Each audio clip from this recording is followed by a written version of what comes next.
लीलाताई चौधरी आपल्या सोबत आहेत, आपण त्यांच्याशी संवाद साधूया. ताई, काय सांगणार? आज तुमचा विजय झालेला आहे. गेल्या 30 वर्षापासूनचा हा बालेकिल्ला आहे गुलाबराव पाटलांचा. त्या ठिकाणी आज नगराध्यक्ष पदाच्या ठिकाणी तुम्ही विराजमान झालेला आहे. त्यांना मोठा धक्का या ठिकाणी दिलेला आहे.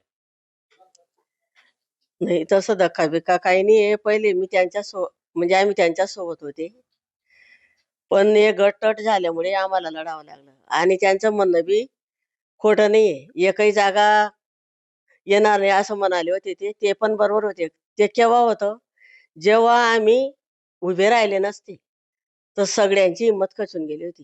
धरणगाव शहरामध्ये बिनविरोध झाले असते ते.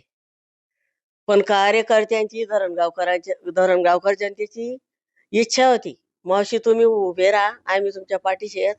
आम्ही तुमच्यासाठी रात्रंदिवस काम करायला तयार आहे. तुम्हाला आम्ही निवडूनच आणू.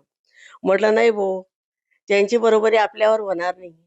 आपण आर्थिकला कमी पडू. नाही, वाईट-बीट काही वाटत नाहीये, पण खंत वाटत आहे. आणि ती खंत मी व्यक्त केली लोकांसमोर. आणि ती जनतेला पण पटली. त्यांना सुद्धा काहीतरी व्यवसाय करता यायला पाहिजे. खूप मोठी संघटना आहे बचत योजना महिलांची. मग इथं दुसरा व्यवसाय तर नाही, शेती आणि हे एवढं तेवढं काही कामं मिळतात. घरकाम बी किती 500-700 रुपये महिना भेटतो. त्याच्याने काय होतं दादा?